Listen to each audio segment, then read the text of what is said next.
Welcome to Jefferson Close-Up. I'm Carol Celine. My guest today is Dr. Todd Albert. Nice to see you. You too. In preparing for our talk today, I read a quote that you said, "When I come into a room and I see each patient, I try to imagine that they are a member of my family, and that makes it easier to do the right thing all the time."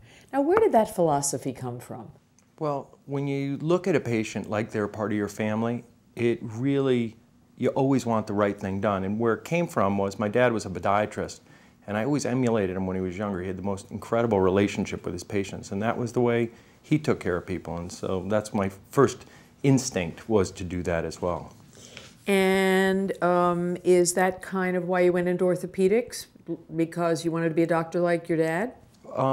Well, that's how I got started wanting to be a caregiver, but my best friend and a football teammate in college, his dad was quite a famous orthopedist. He was chairman of a department up in Rochester, and one weekend he said, "You know, why don't you come home and hang out with my dad next week?"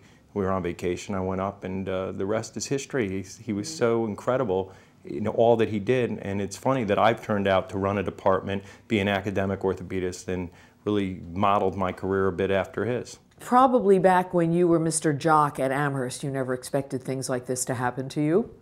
You played practically everything.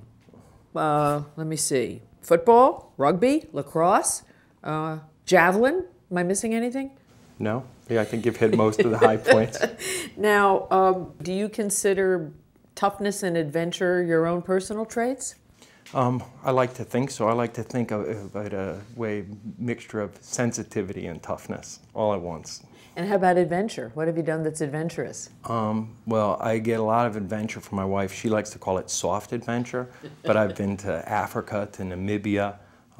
We've been on safari in Kenya and Tanzania. Talk a little bit about some of the more innovative things you do in spine surgery. What are the surgeries you do, and do you have a specialty? Sure. Well, my specialty is spinal surgery, but my preference is to do cervical spine surgery. That's my favorite spine surgery to do, my neck surgery, because it's, I believe, a little more elegant, in some ways more dangerous because we're operating around the spinal cord, but the patients do spectacularly well, and I love that when they do really well with the surgery. Are you also involved in research? Yes, we do a lot of research. We do both clinical research, trying to define who does well with surgery and who doesn't, and what types of surgeries do well, and we do basic science research. We have a really rich basic science lab here that has NIH funding and trying to figure out how to regenerate discs and what causes discs to degenerate.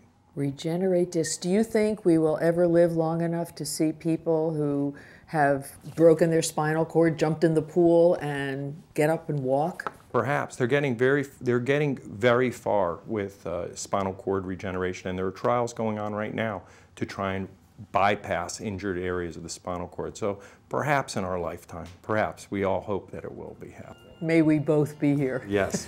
Thanks so much, Dr. Albert. It's been a pleasure to talk to you. My pleasure as well. Thank you.